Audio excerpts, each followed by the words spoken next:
Comme je vous disais au début de notre célébration d'aujourd'hui, dans le cadre de cette préparation que l'on fait à l'Assemblée Générale Synodale 2026, nous poursuivons un cycle de prédication qui a à voir avec la mission que Dieu a confiée à son Église, qu'il a confiée à chaque chrétien. L'Évangile d'aujourd'hui nous rappelle que sur le point de monter au ciel, Jésus-Christ parle de cette mission. Il parle de l'action de ses disciples, ce qu'ils devraient faire, appeler à la repentance et prêcher le pardon des péchés en son nom à toutes les nations. Il dit en ces mots, la repentance et le pardon des péchés seraient prêchés en son nom à toutes les nations, à commencer par Jérusalem. Le pardon des péchés est l'élément central de notre foi. Le pardon des péchés est l'élément central de notre proclamation. Le pardon est au centre de notre croyance, de notre système d'enseignement, de doctrine, mais il est aussi au centre de notre vie en tant que chrétien.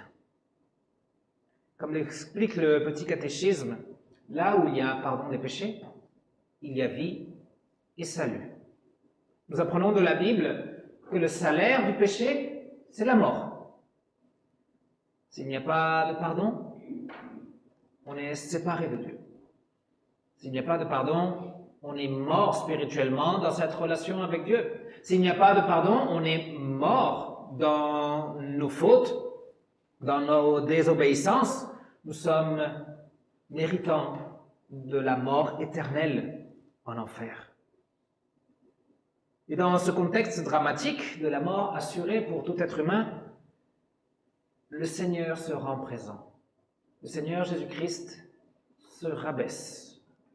Il vient du ciel en laissant de côté sa gloire, en laissant de côté sa majesté. Il vient pour obtenir ce dont nous, on a besoin. Il vient pour trouver une solution à notre drame. Il vient pour obtenir le pardon des péchés. Là où il y a pardon des péchés, il n'y a plus de salaire de mort à payer. Là où il y a pardon des péchés, il n'y a plus de salaire, sinon qu'il y a le don de la vie, le don de la grâce. Là où il y a pardon des péchés, il n'y a plus de condamnation, il n'y a plus de séparation avec Dieu, il n'y a plus de mort éternelle. Il y a le salut. L'humiliation du Christ en prenant chair, ses souffrances, ses tortures, sa croix, sa mort, son sacrifice, mais aussi sa résurrection, tout cela était nécessaire. Tout cela, notre Seigneur a dû traverser pour obtenir le pardon, pour accorder ce pardon à tout celui qui croit en lui. Le pardon des péchés est donc l'œuvre la plus importante du Seigneur. C'est l'œuvre qui démontre la sagesse de Dieu en établissant un plan parfait, mais qui démontre aussi l'amour de notre Dieu, la passion de notre Dieu pour chaque être humain. Ayant obtenu le pardon, Jésus monte au ciel. Il récupère sa gloire, il récupère sa majesté, il règne à présent sur le monde entier, et il intercède pour les chrétiens. Mais avant de partir, il charge ses disciples de répandre la bonne nouvelle du pardon des péchés. Jésus précise que la repentance et le pardon doivent être proclamés en son nom. Ce qu'il a gagné doit être reçu par la foi. Ce qu'il a obtenu par son œuvre, par sa mort, par sa résurrection, ce n'est pas pour lui, c'est pour toute l'humanité.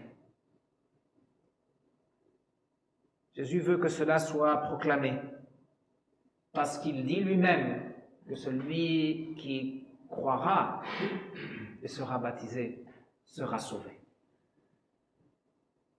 Dans l'Épître aux Romains, l'apôtre Paul nous rappelle d'une façon un peu plus pédagogique ce que Dieu attend de nous dans cette proclamation. Pour que quelqu'un puisse invoquer le nom de Dieu et en invoquant le nom de Dieu être sauvé, il doit croire en ce nom de Dieu. Et pour croire en lui, il doit avoir entendu de lui. Il doit avoir entendu parler de ce Seigneur Jésus-Christ. Et pour avoir entendu parler de lui, il faut que quelqu'un lui en ait parlé. Et pour qu'il y ait quelqu'un qui parle, il faut qu'il soit envoyé. Eh bien, Christ a envoyé. Christ a envoyé prêcher la repentance et le pardon des péchés. Il faut que les envoyés parlent. Il faut que les envoyés témoignent, qu'ils fassent connaître la bonne nouvelle. Il faut qu'ils fassent entendre l'évangile de Jésus-Christ pour que celui qui entendra ce message et qui y croira puisse invoquer le nom du Seigneur sur sa vie et être sauvé. Dans cette dynamique, Christ a institué son Église et il a aussi institué le ministère de la prédication. Pourquoi? Pour que les ministres fassent le travail des apôtres? Pas vraiment. Le ministre est un serviteur de Dieu pour nourrir la foi des croyants à travers les moyens de grâce. Dieu sait que le message de la repentance et du pardon des péchés est le seul moyen d'être sauvés. Il sait que nous, les croyants, nous avons aussi besoin d'entendre ce message. Nous avons besoin d'être renouvelés dans notre foi. Le message du pardon doit être prêché au nom de Jésus aussi parmi nous, pour répondre aussi aux besoins internes de l'Église. Le pardon et la repentance restent au cœur du message. Le message de la repentance et du pardon doit continuer d'être prêché parce que nous, chrétiens, nous demeurons pécheurs aussi. Nous vivons tous une lutte incessante contre le péché. Nous vivons tous cette lutte contre notre propre nature qui est toujours inclinée à la désobéissance, à la rébellion. Nous aussi, nous devons nous repentir. Nous aussi, nous devons chercher le pardon de nos péchés. Nous aussi, nous devons aller à la source de la grâce. Et tout comme Christ a institué le ministère dans son Église pour nourrir le peuple, il a aussi institué ce qu'on appelle le sacerdoce universel de tous les croyants. Pourquoi? Eh bien, pour que, par le témoignage des croyants, les non-croyants entendent aussi l'appel à la repentance et qu'ils apprennent qu'en Christ, le pardon de tous leurs péchés leur est offert. Donc la tâche est simple. Notre Seigneur nous dit de parler de repentance et de pardon des péchés. Parler de repentance, ça consiste à montrer aux gens qui sont pécheurs tout comme nous. Et que tout comme nous, ils méritent d'être jugés et condamnés par la justice divine. Parler du pardon, c'est montrer la passion du Christ pour chaque être humain. Montrer le Christ qui accepte et qui endure la croix pour prendre sur lui cette même condamnation que nous méritons et pour nous en délivrer. Si quelqu'un nous demande qu'est-ce qu'il faut faire pour être sauvé, nous pouvons tout simplement répondre « Tout a été fait et tout nous a été donné dans le baptême. » Et si la personne n'est pas baptisée, elle aura probablement envie de l'être en sachant que c'est là que Christ accorde tous ces dons de grâce à l'être humain. Jésus ne nous demande pas de faire de grands discours comme les apôtres ou d'être comme des prédicateurs de rue dans le train, non, et qui annoncent aux inconnus. Il s'agit de témoigner, de raconter ce qui s'est déjà déjà passé en nous et de raconter pourquoi nous sommes heureux que ça nous soit arrivé à nous. Témoigner, c'est partager sa propre expérience de la grâce. Partager sa propre expérience du pardon de Dieu. Partager sa propre expérience du pardon et de l'espérance. Notre foi est le fondement de notre état d'esprit et il est aussi le fondement de nos décisions, de nos actions. Témoigner, c'est expliquer la raison de notre foi, la raison de notre joie, la raison de notre façon de vivre, des choix que nous faisons. Pourquoi je peux me lever de bonne humeur et sourire pendant toute la journée? Sûrement pas à cause des circonstances, sûrement pas à cause de ce qui arrive autour de moi, sinon parce que je connais l'amour du Christ. Et je sais que encore aujourd'hui, le Christ va m'aimer. Et encore aujourd'hui, le Christ me soutiendra dans son amour. Pourquoi je suis dans la joie? Pourquoi je décide de faire des bonnes actions pour mon prochain? Eh bien, parce que j'ai été saisi par la grâce de Dieu. J'ai été saisi par cette grâce inimaginable. Moi, qui était un pécheur. Cette grâce est la source de ma motivation, elle est le moteur de ma vie, celle qui me permet de me lever chaque matin et de servir et de suivre mon Seigneur Jésus. Jésus veut que nous soyons ses témoins. Il veut qu'en son nom, la repentance et le pardon des péchés soient annoncés à toutes les nations. Jésus veut que ce règne s'étende partout, aux quatre coins de l'univers. Et il nous dit aussi que son règne ne s'impose pas par la force ou par des contraintes politiques. Il s'étend par la parole. Il s'étend par l'amour en action. Le salut n'est pas réservé à quelques-uns, mais destiné à l'humanité entière. Les disciples ne devaient pas rester à Jérusalem. Jésus leur avait demandé de proclamer son règne à toutes les nations. Nous avons lu, Jésus leur a dit, « Vous recevrez une puissance lorsque le Saint-Esprit viendra sur vous et vous serez mes témoins à Jérusalem, dans toute la Judée, dans la Samarie et jusqu'aux extrémités de la terre. » Voilà le plan de Dieu. La repentance et le pardon des péchés, le message le plus important et central de l'Église, doit être annoncé partout. 12 personnes, à elles seules, auraient-elles pu accomplir cette mission? Les 12 auraient pu parcourir chaque pays, chaque ville, chaque village. Auraient-ils réussi à parcourir tous les coins de la planète en annonçant l'Évangile? Le temps n'aurait pas suffi. Les forces peut-être non plus. L'Évangile ne serait jamais arrivé jusqu'à nous si Jésus voulait que ça dépende exclusivement de 12.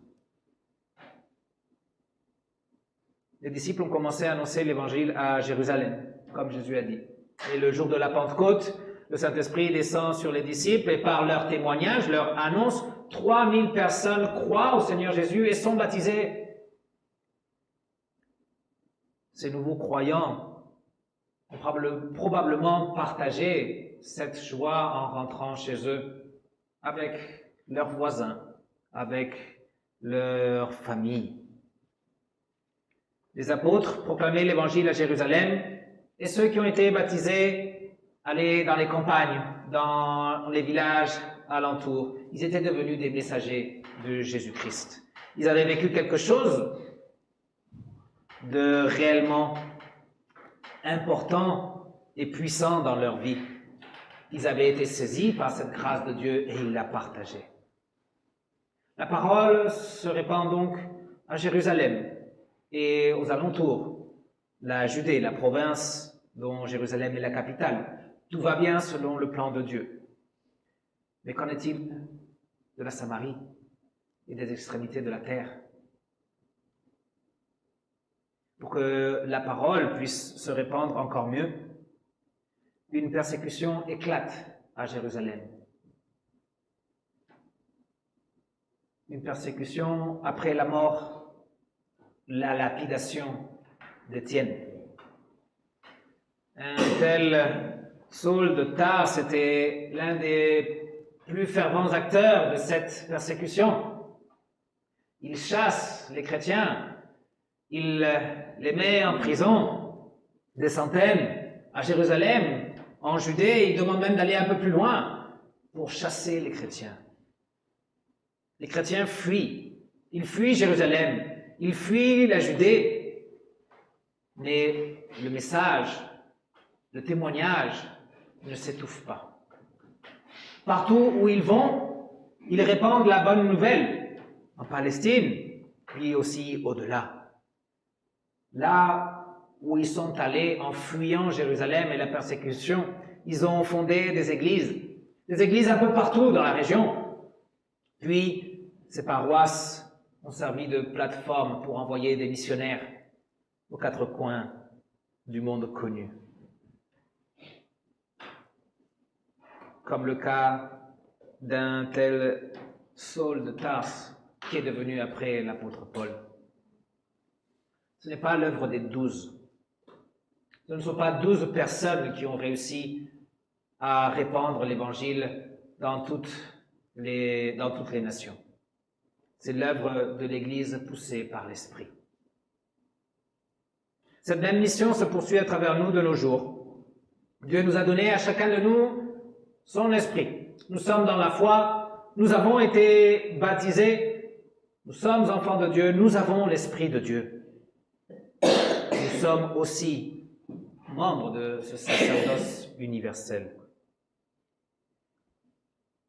Unis au Christ par le baptême, nous avons l'assurance du pardon de tous nos péchés et l'espérance de la vie éternelle. Par le baptême, nous mourons avec le Christ et cette mort vaut le salaire du péché. Par le baptême, nous ressuscitons avec le Christ ressuscité et nous recevons une vie nouvelle avec l'assurance d'un héritage éternel. Unis au Christ dans le baptême, nous devenons ambassadeurs du royaume de Dieu. Nous devenons un peuple de témoins. Nous devons annoncer la repentance et le pardon des péchés au nom de Jésus. En tant qu'ambassadeurs du royaume de Dieu, nous faisons l'éloge de notre roi et des vertus de son royaume. C'est ainsi que nous devons louer notre Seigneur. On ne loue pas Dieu juste simplement en disant « Seigneur, je te loue, je te loue ». Nous louons le Seigneur lorsqu'on parle de lui en bien, lorsque nous faisons l'éloge de ses dons, de ses bontés, là où nous sommes avec tous ceux qui nous entourent. L'Évangile nous dit que les disciples étaient rentrés à Jérusalem louant Dieu et bénissant Dieu, en parlant de ses vertus, en faisant l'éloge de leur Seigneur. Mais avant ça, ils étaient les yeux fixés dans les nuages lorsque Jésus était monté au ciel. Deux hommes vêtus de blanc, deux anges leur disent « Hommes de Galilée, pourquoi restez-vous à regarder le ciel? Ce Jésus qui a été enlevé du milieu de vous au ciel reviendra de la même manière que vous l'avez vu y aller. » La raison d'être de l'Église n'est pas de rester les yeux fixés sur le ciel, mais de devenir des porte-paroles de celui qui reviendra du ciel. Notre mission est d'aller vers notre prochain. Bien sûr, il est nécessaire de soutenir les missions dans le monde, Il est nécessaire que là où le message de l'Évangile n'a pas encore été entendu, nous fassions tout ce qui est nécessaire pour qu'il soit entendu et pour que le message de la repentance et du pardon des péchés soit cru, pour que les gens puissent être sauvés. Nous pouvons et nous devons soutenir cette mission au loin par la prière et par nos dons. Mais notre mission, la mission que Dieu nous a confiée à nous, celle d'agir ici et maintenant, autour de nous. Agir et témoigner auprès de ceux qui nous entourent. Le monde perdu est là, de l'autre côté de la porte. Vous sortez et vous tombez dessus. Et ce monde perdu est la priorité pour Dieu. Il aime tellement ce monde qu'il a donné son Fils unique pour le sauver. Il aime tellement ce monde, il souhaite tellement son salut, qu'il nous a placés, nous, ici et maintenant, pour qu'on puisse leur annoncer la repentance et le pardon des péchés. L'Église, ici et maintenant, à l'intérieur de ces murs, est aussi une priorité pour le Seigneur. Dieu connaît notre besoin. Il sait que nous avons besoin de l'Évangile, nous avons besoin de nous ressourcer. Et c'est la raison pour laquelle il met à notre disposition sa parole et les sacrements. C'est pourquoi aujourd'hui, dans la Sainte Seine, il veut nous renouveler, il veut nous encourager, il veut nous apaiser, il veut nous réconforter. Nous venons ici pour être fortifiés dans notre foi. Nous venons ici un jour dans la semaine. Nous en avons 6 autres. Pour dépenser ces forces que nous recevons ici en rendant témoignage de notre Seigneur, en aimant notre prochain, en témoignant en parole et en acte. Vous pouvez toujours revenir ici, la semaine prochaine, dans 2 semaines. N'ayez pas peur de dépenser votre énergie dans le service et l'amour du prochain. Jésus nous demande d'annoncer la repentance et le pardon des péchés à toutes les nations. Pourquoi prendre au sérieux cet appel? Pourquoi s'engager dans cette aventure? Notre but est que nous puissions tous ensemble, nous, notre prochain, les membres de notre famille, nos amis, tous ensemble profiter de la communion avec le Christ au ciel, là où il est monté pour nous préparer une place, d'où il reviendra bientôt nous chercher. Que la paix de Dieu qui surpasse toute intelligence garde votre cœur, garde vos pensées en Jésus-Christ, en qui nous avons l'opportunité de la repentance, en qui nous recevons la grâce du pardon, qui élimine le péché et la mort et nous accorde la vie éternelle. Amen.